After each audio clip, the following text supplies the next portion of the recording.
이 시간에는 교회 안에서 조화를 이루어가는 평신도라는 제목으로 이덕열 장로님 말씀 선포하시겠습니다.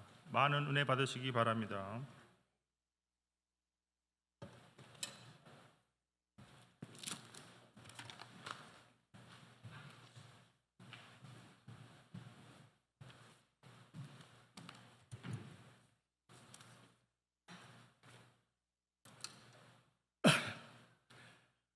새로운 교회 예배에 참석하신 여러분들을 진심으로 환영합니다.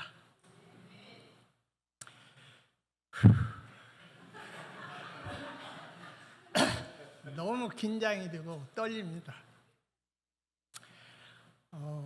이 평신도 주일 설교를 목사님께서 3년 전부터 시작이 돼가지고 우리 장로 세 분이 한 바퀴 돌고 제가 다시 왔습니다. 그래서 오늘 제목은 교회 안에서 조화를 이뤄가는 평신도라는 제목인데, 이 3년이 왜 이렇게 빨리 돌아왔나, 이거에 대해서 한번 생각을 해봤어요. 목사님이 5월 중순쯤에 6월 첫 주 평신도 주일인데 이번 설교가 누구죠 했는데 다 저 아닌데요, 저 아닌데요, 저 아닌데요. 보니까 제 차례예요. 그래가지고 왔는데 왜 이렇게 이 3년이라는 시간이 빨리 왔나 생각해 보니까 우리가 생각하는 시간이라고 하는 것은 마음먹기에 따라서 달렸더라고요. 근데 이런 평범한 진리를 지금부터 한 200년 전에 태어난 프랑스의 폴 자네라는 심리학자가 이 사람이 느끼는 심리적인 시간은 나이에 반비례한다라고 하면서 수치를 이렇게 내놨는데, 지금 우리 교회에서 가장 어린 산들이나 그다음에 선재, 얘네들은 시간이 그냥 알찹니다. 꽉 찼어요. 하루하루가 진짜 본인한테 하루하루가 되는 거예요. 그런데 산들이 아빠나 선재 할아버지는 느끼는 시간이 달라요. 그래서 나이분의 1로 느끼는 거예요. 그래서 한 사람은 1분의 1이니까 100을 느끼는 거고, 혜안이 아빠는 30분의 1, 우리 오장로님 같은 경우에는 끝까지 50대라고 하니까 50분의 1로 느끼는 거예요. 그래서 그만큼 시간이 짧게 느껴지는 거더라고요. 그래서 결국은 우리한테 주어지는 이 시간을 우리가 소중하게 생각하고, 특히 우리가 이 땅에서의 살아가는 이 시간이 너무나 귀하고 짧아요. 갈수록 시간이 빨리 지나가는 것처럼 느끼니까. 그래서 소중하게 생각하는 여러분들이 되시기 바랍니다. 오늘도 제가 지금 처음부터 감정을 딱 이렇게 억누르고 있어야 되는데, 이 긴장이 되는데 저를 위로시켜주는 말 한마디가 있습니다. 이 또한 지나가리라. 이 말이 저한테 큰 위로가 됐어요. 그래서 우리가 힘들거나 어려운 일을 당할 때 보면은 이 또한 지나가리라, 이런 말들을 많이 하는데, 이렇게 아름다운 말을 누가 제일 먼저 했을까 궁금하더라고요, 갑자기.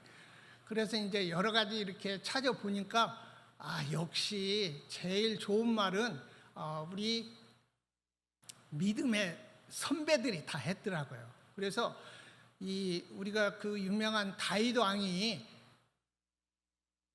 세공사한테 반지를 하나 만드는데, 내가 전쟁에서 승리했을 때 교만하지 않고 시련을 닥쳤을 때 그것을 극복할 수 있는 그런 글귀를 반지에다 새겨서 만들어라 이렇게 했는데, 세공사가 잘못 만들면은 이거 목이 위태롭거든요. 그러니까 가장 지혜로운 왕자인 솔로몬 왕자한테 가서, 왕자님, 이 다윗 왕께서 이러이러한 일을 저한테 시키셨는데 반지에다 어떤 글귀를 새겼으면 좋겠습니까? 라고 했을 때 솔로몬 왕자가 바로 이 말을 했다라고 하는 것이 저의 주장이 아니라 그 유대교 성경 주석인 그 미드라시에 보면은 이런 글귀가 나온다고 합니다. 직접 보지는 못했습니다. 그래서 이런 것들이 우리가 마음을 다스리는데 또 한 가지 방법이 될 수 있습니다. 그 다음에 참 그 연예인 중에서 우리가 조금 본받을 만한 연예인들이 그 가끔 이렇게 있는데 작년에 많이 그 사람들 입에 오르내린 말이 원형적 사고입니다. 원형적 사고. 젊은 친구들은 좀 알 것 같은데 그 여자들의 그 걸그룹 아이브라고 하는 그 걸그룹의 장원영이라는 그런 가수가 이 얘기를 처음 좀 이렇게 이 얘기를 해가지고 좀 회자가 됐는데 이 원형적 사고는 초긍정적 사고라고 합니다. 초긍정, 그냥 긍정적 사고가 아니라 초긍정적 사고예요. 그래서 본인이 이제 이 말을 어떻게 해석을 했냐면 나에게 일어나는 모든 일은 결국 나에게 좋은 일이다. 그래서 어떠한 일이 닥치든지 간에 그것을 부정하지 않고 긍정적으로 받아들이는 그러한 자세가 바로 이 초긍정적 사고. 그래서 이 장원영이라는 이런 그 가수의 어릴 적 그 유치원에서 이름이 비키였었대요. 그래서 럭키비키라는 말이 한동안 그 세인들 입에 오르내렸었는데 우리는 럭키비키가 아니라 럭키 예수죠. 럭키 예수. 그래서 모든 일은 예수하고 같이 있으면은 해결이 되는 거죠. 그래서 이 초긍정적 사고는 우리가 어떤 일을 닥쳤을 때 그것을 일단은 받아들여야 돼요. 받아들이지 않고 넘어가면은 긍정적 사고인데 성경에 아주 좋은 예가 있습니다. 바리새인들하고 서기관들하고 세리가 성전에 모여서 기도를 할 때 그 서기관들은 뭐라고 기도를 했냐면 하나님한테 감사의 기도를 드리는데 저는 세리와 같지 않고 그런 자리에 서지 않은 것을 감사드립니다.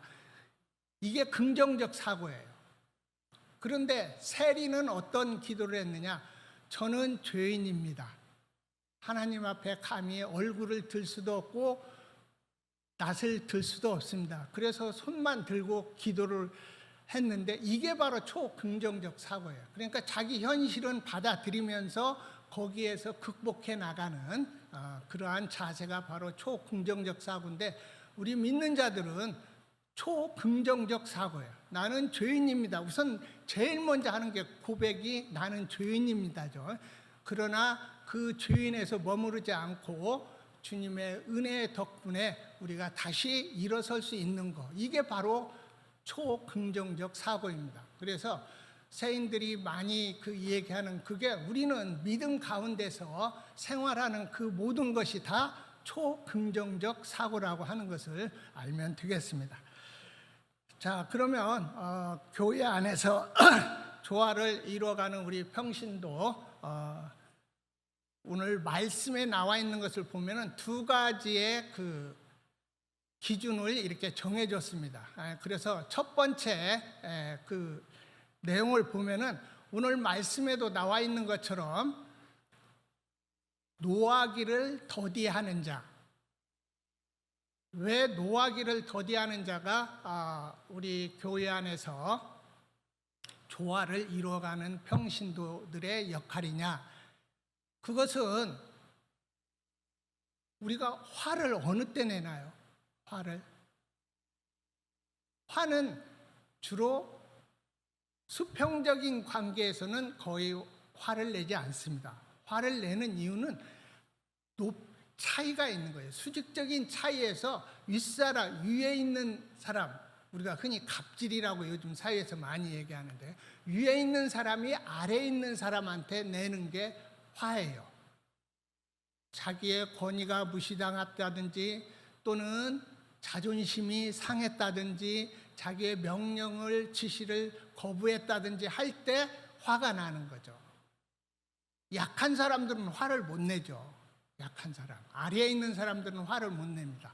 그래서 우리가 교회에서 특히 우리 장로님들이 막 목사님이나 장로님들 또는 우리가 뭐 수평적인 관계지만 분류상 그렇게 됐을 때 똑같이 교회에서 큰 소리가 날 때 과연 누구의 큰 소리가 가장 교회에 이렇게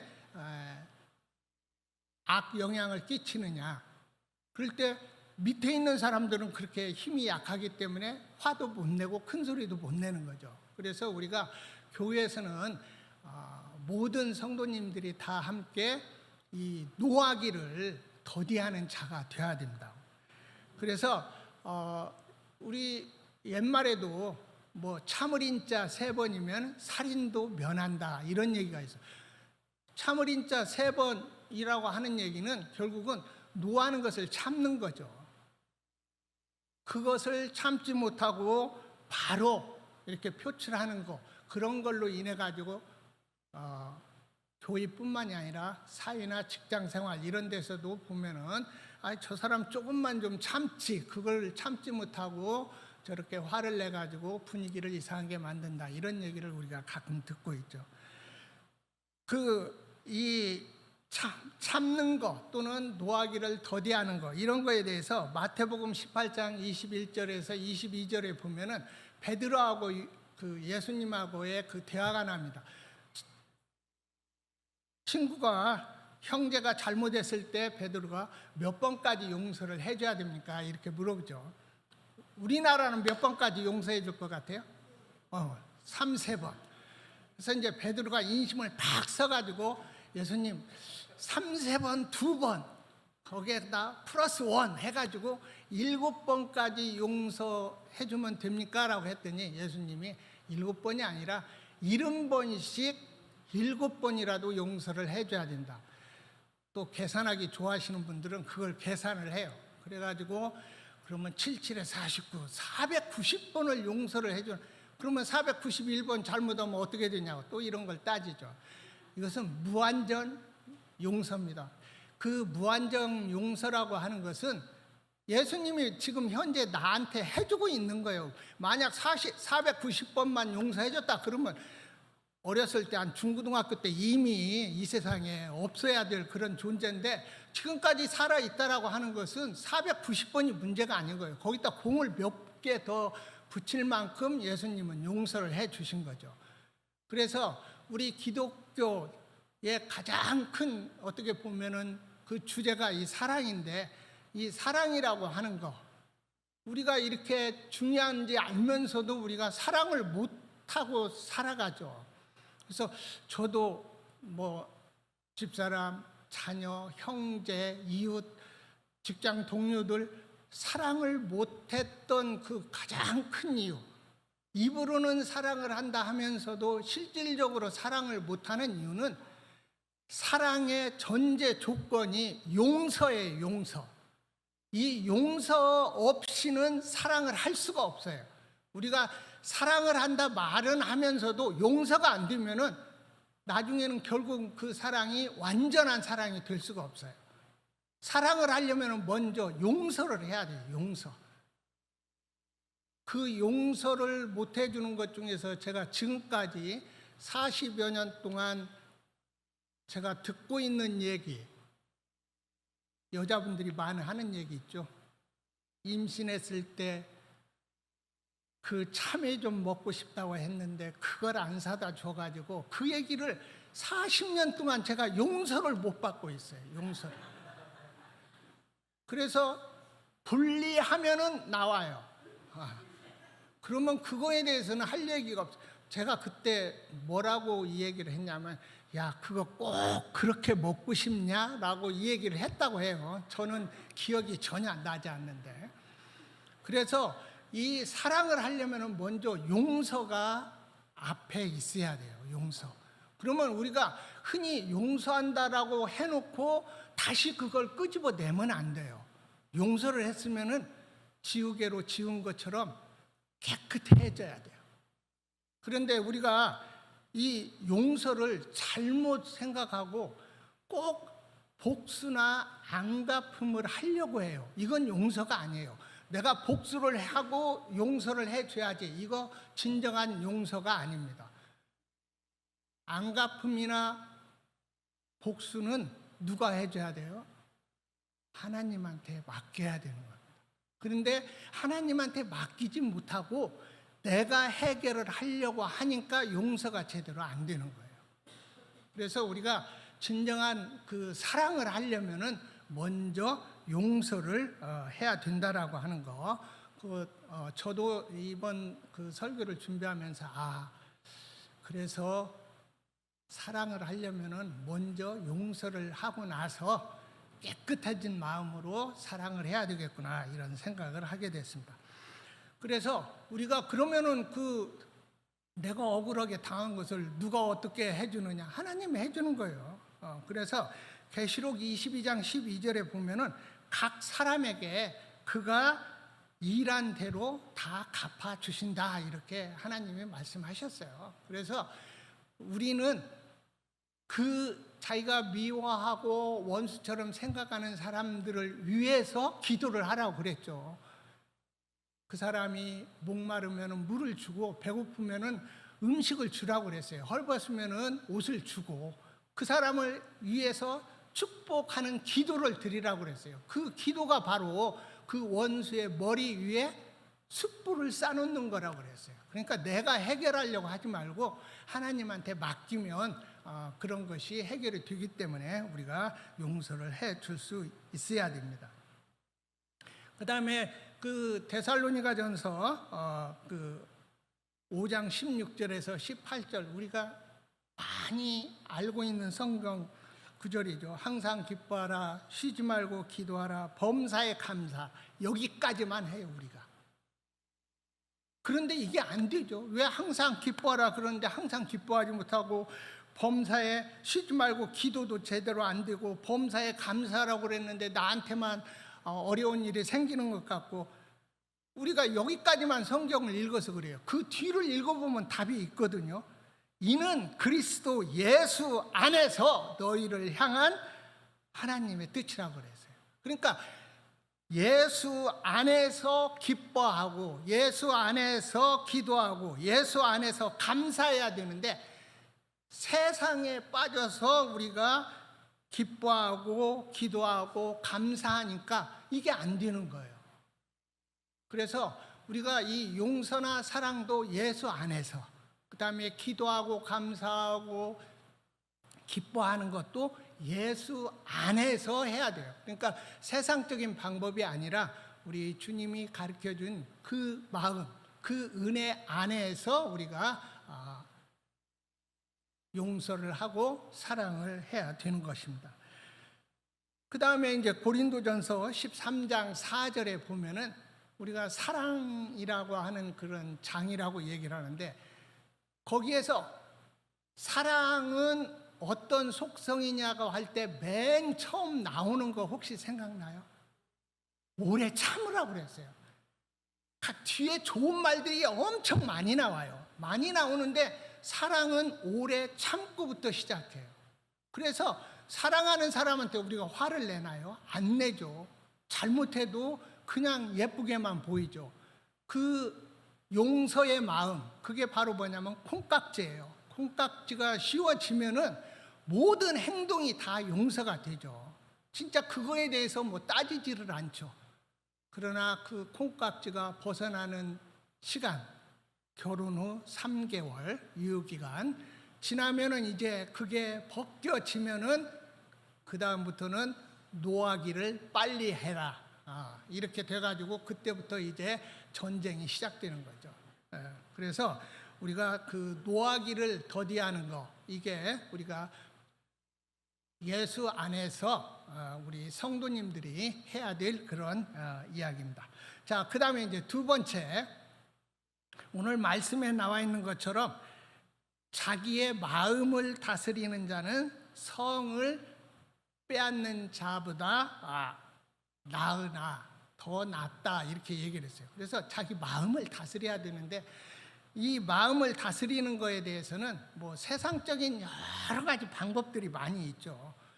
그러나 우리가 말씀의 그 근거에서 본다라고 하면 우리가 세상 일에 가장 그 어떤 규범이 되는 사람이 이제 우리가 흔히 이제 공자님이라고 그렇게 얘기를 하는데, 공자님도 뭐라고 했냐면 말하기 전에 3번 생각하라고 그랬어요.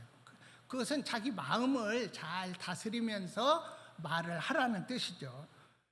그 다음에 이제 우리가 마음을 잘 다스리고 교만하지 않고 겸손한, 그렇게 해가지고 다른 사람들의 그 본의를 보인 사람이 우리가 그 미국의 그 나다니엘 호손이 쓴 그 단편 소설 큰 바의 얼굴이라는 그 책을 보면은 그 미국의 그 전쟁이 끝나고 그 좀 혹독하고 어려운 시기에 그 마을에 큰 바위가 있었는데, 어릴 때부터 그 바위를 보면서 참 나도 저 사람처럼 이웃을 위해서 큰 일을 해야 되겠다, 이런 마음을 가지고 큰 그 어린아이, 어니스트라고 하는 그런 어린아이가 나중에 컸을 때 보면은 자기가 그냥 큰 바위 얼굴이라고 온 뭐 정치가나 군인이나 돈을 많이 벌은 부자들이나 그 다음에 말을 잘하는 사람이나 뭐 글을 잘 쓰는 사람, 이런 사람들이 와서 했지만 그것은 결코 아니었었죠. 그러나 나중에 누군가 이 어니스트가 나이가 많이 들었을 때, 저 사람이 바로 큰 바위 얼굴이다, 이렇게 이 얘기를 했던 그런 내용이 그 소설책에 나와 주된 내용인데, 그래서 우리가 이 마음을 잘 다스리고 교만하지 않고 겸손한 마음을 다스리는 거, 이거 우리 성도님들이 꼭 가져야 될 그럴 마음입니다. 그 다음에 그 에레미야 17장 9절에 보면은 만물보다 거짓되고 심히 부패한 것이 마음이라고 그랬어요. 마음. 그래서 우리가 이 마음을 잘 다스리는 거, 그게 상당히 우리 그 믿는 성도님들한테는 중요한 내용입니다. 그래서 마음을 다스리지 못하면은 분을 내고 화가 나고 그 화를 더디게 내야 되는데, 또는 그 화를 자기 마음이 잘 다스려야 되는데, 그러지 못하면은 여러 가지 문제가 생기는데, 우리가 이제 많이 사람들 입에 오르내리는 그 삼국지에 보면은 참 많은 사람들이 나오고 그 사람들의 그 처세가 많이 나오는데, 그 제갈량이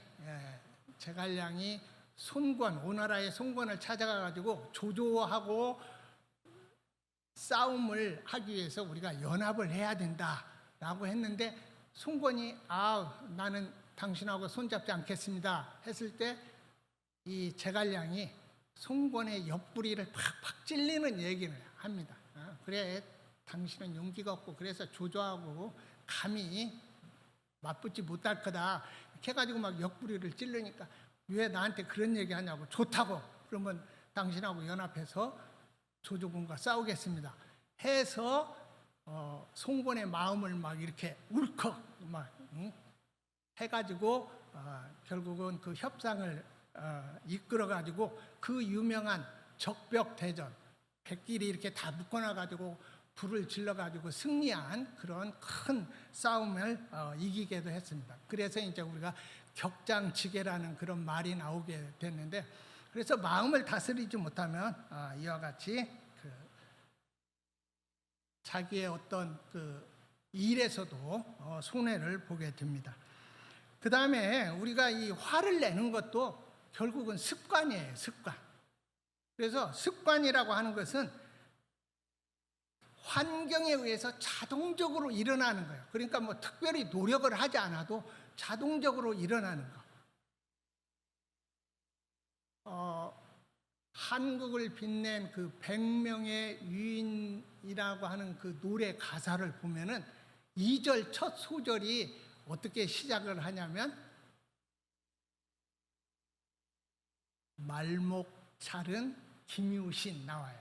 그러면 김유신이가 왜 말목을 잘랐느냐? 뭐 우리가 많이 알고 있는 내용이죠. 밤늦게 유흥업소에 가서 조금 놀다가 말 타고 집에 가는데 이 말이 맨날 주인이 늦게 가면은 자주 가는 그런 업소가 있는데 글이 이렇게 말이 자연스럽게 간 거예요. 그런데 김희 씨는 그때 이제 천하를 이렇게 통일하기 위한 큰 꿈을 가지고 있었는데 이래서는 안 되겠다. 물론 엄마한테도 엄청 혼났다고 그래요. 그러니까 그 자리에서 그냥 말 보고 야 여기 아니야 우리 집으로 가자라고 했으면 되는데 그 자리에서 그냥 그 장군이 자기가 그렇게 사랑하고 귀하게 여기는 자기가 타고 다니는 말을 그 자리에서 목을 베고 걸어서 그때는 뭐 콜택시도 없으니까 뭐 걸어서 집에까지 이렇게 갔다라고 하는 그게 바로 습관이에요. 습관.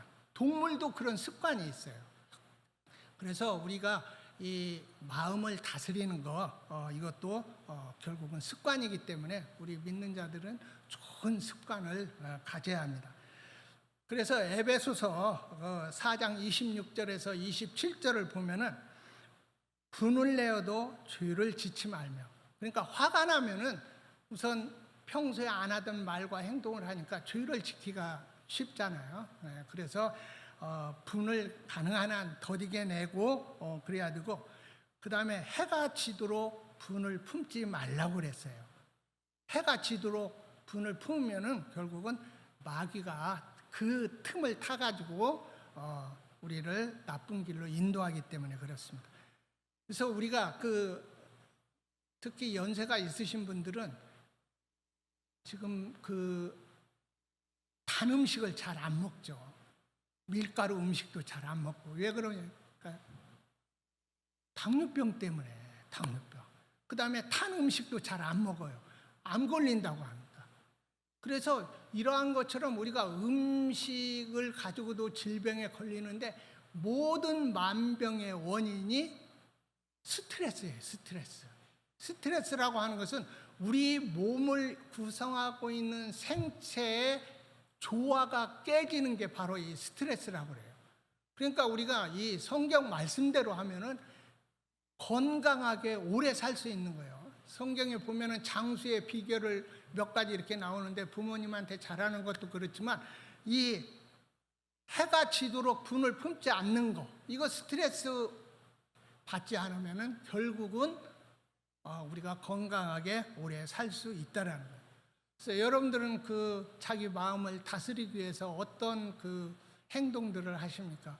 기도하시는 분도 있을 거고, 찬송 부르는 분도 있을 거고, 또는 명상, 우리가 흔히 얘기하는 요즘 불멍이나 물멍, 멍 때리기 대회도 있더라고요. 그런 것도 있는데, 저는 이 마음을 다스릴 때 이 자연을 봅니다. 자연 중에서도 특히 하늘을 이렇게 어릴 때부터 쳐다보는 습관이 있어요. 습관이 있는데 요즘은 밤 하늘에 별들이 아름답게 보일 때가 저녁 7시 반에서 8시 사이에 제가 하는 습관이 돼버렸어요. 습관이 있는데 음식물 쓰레기 봉투를 들고 버리러 가는 그 시간입니다.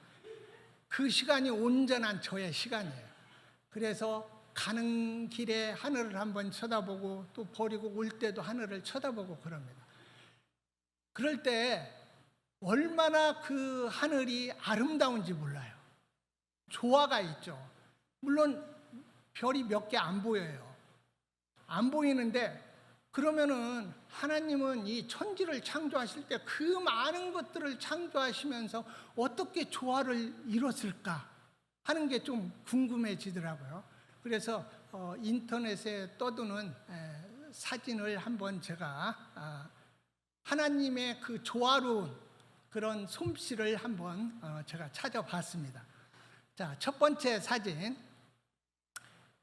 자, 제목이 참 예뻐요. 지구도지. 우리가 해돋이 많이 보죠?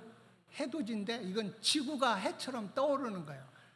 저게 굉장히 오래됐죠. 1968년 12월 24일 크리스마스 바로 전에 아폴로 8호를 탑승했던 우주인인 윌리엄 앤더슨이 달에서 찍은 거예요. 달 뒤편에서. 달 뒤편에서 찍은 건데 저 사진이 지구 외 천체에서 최초로 지구를 찍은 사진이에요. 그런데 여기에서 우리가 놀랄 만한 사실은 뭐냐면은 여러분들 우리가 보름달을 봤을 때하고 달에서 이처럼 지구를 봤을 때하고 어떤 차이가 있을까요? 알면은 훨씬 더 경이로워요.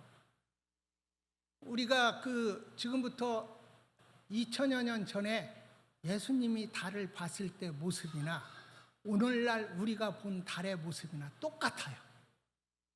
우리는 그리고 보는 모습이 변하지 않았어요.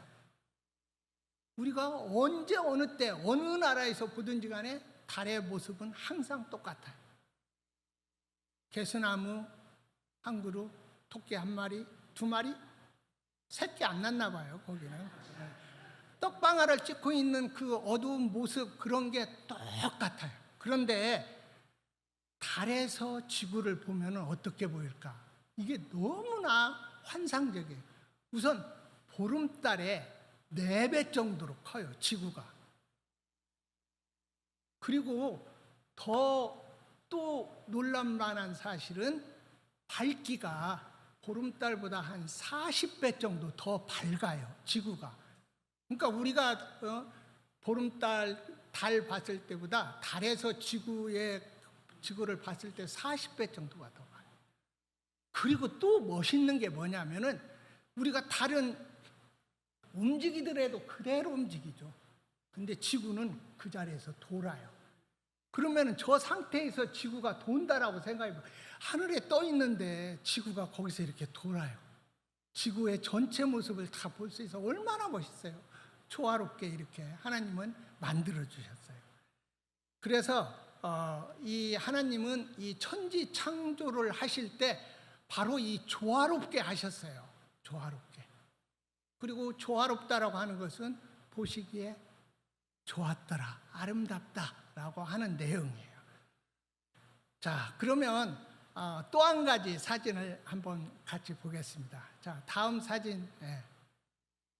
푸른 구슬이라고 1972년 아폴로 17호에서 잭 슈미트라는 우주인이 찍은 건데 이것은 아까 달에서 찍은 것은 지구에서 달까지는 약 한 38만 킬로미터 정도 되는데 이것은 4만 5천 킬로미터 우주선을 타고 달로 가면서 찍은 거예요. 그런데 이 사진이 지구 사진 중에서 지금까지 제일 유명한 사진이에요. 이게 뭐냐면 한 컷으로 지구 전체의 모습이 나타난 게 이게 최초의 사진이에요. 한 컷으로. 그래서 다행인지 불행인지 이게 지금 아프리카 그쪽 지금 홍해바다 그쪽 이렇게 사진인데 얼마나 아름다워요. 그래서 제목이 푸른 구슬이에요. 블루마블이라고 푸른 구슬인데 혹시 눈 좋은 분은 오른쪽 위에 보면은 나선형 구름이 있죠. 이게 태풍이에요. 지금 태풍의 모습까지도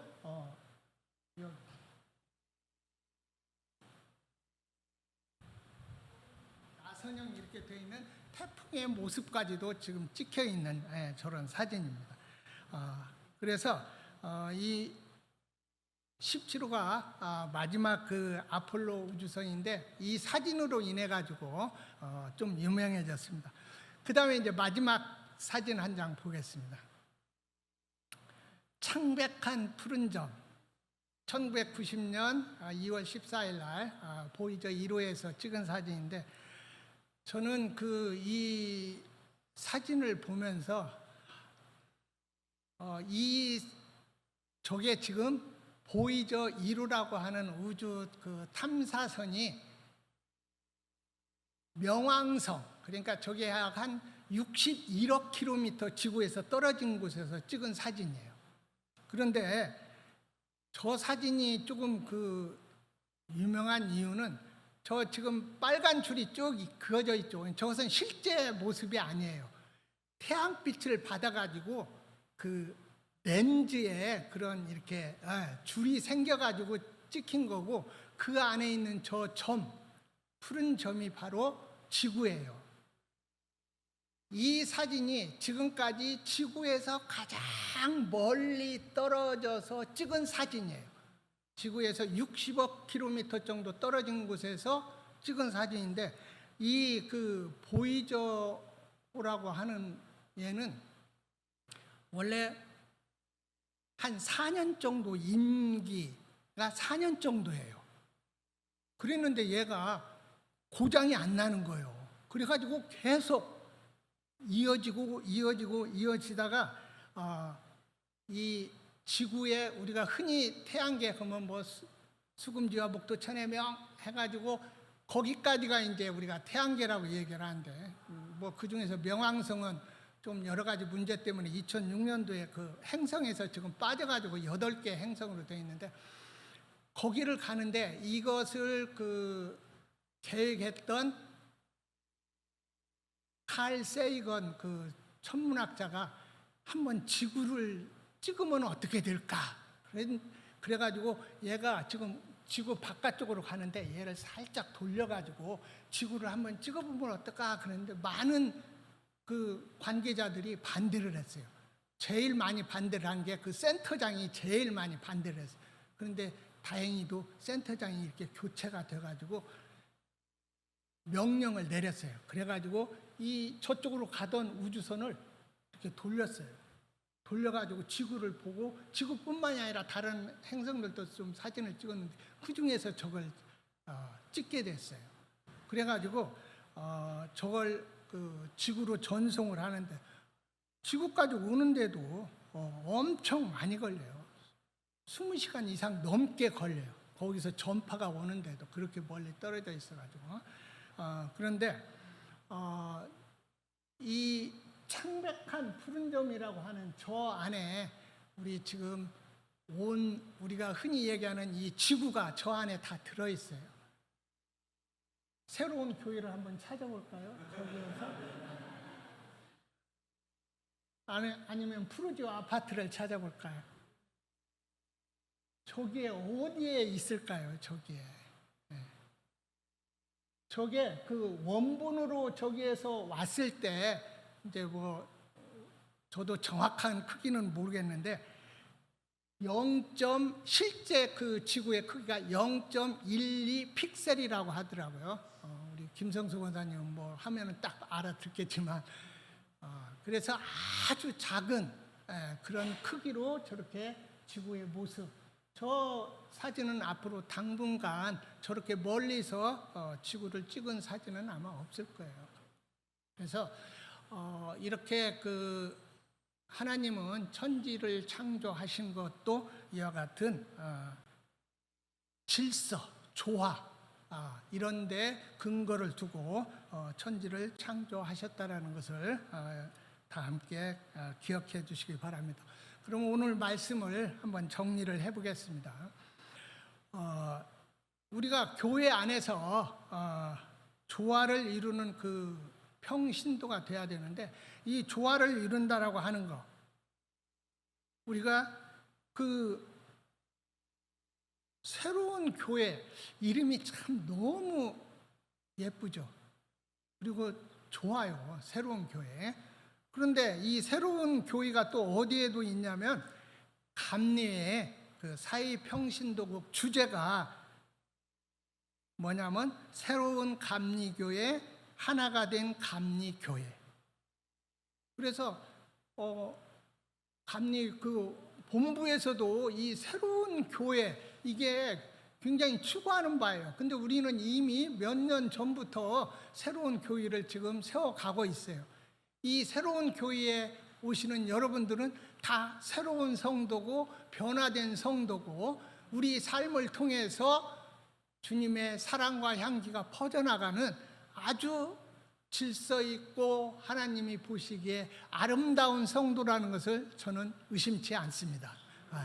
그래서 우리가 그 로마서 8장 28절에 보면은 하나님을 사랑하는 자 곧 그 뜻대로 부르심을 입은 자들에게는 모든 것이 합력하여 선을 이루느니라. 모든 것이 합력해서 선을 이루려면은 하나님을 사랑해야 돼요. 하나님을 사랑하지 않는 교회 기관들이 아무리 모여서 선을 이루려고 해도 선이 이루어지지 않습니다.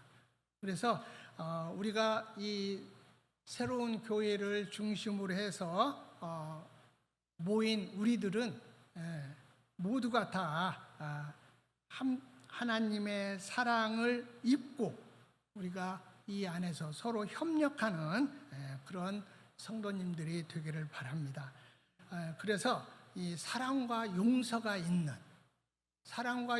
있다라고 하면은 내가 상대에 대해서 화나는 것도 조금 참고 내 마음이 흔들릴 때도 내 마음을 잘 조절해서 결국은 이 성도님들끼리 교회에 와서 평안한 마음으로 우리가 예배를 드리고 성도 간의 교제를 하고 하는 것들이 바로 우리 새로운 교회를 우리가 세워나가고 확장시키고 주님의 나라가 이 땅에 이루어지는데 우리 새로운 교회가 쓰임받는 또는 예수님으로부터 칭찬받는 그런 교회가 되기 위해서 저와 여러분들이 모두가 다 주님 안에서 노력하는 그런 성도님들이 되기를 다 함께 기도합니다.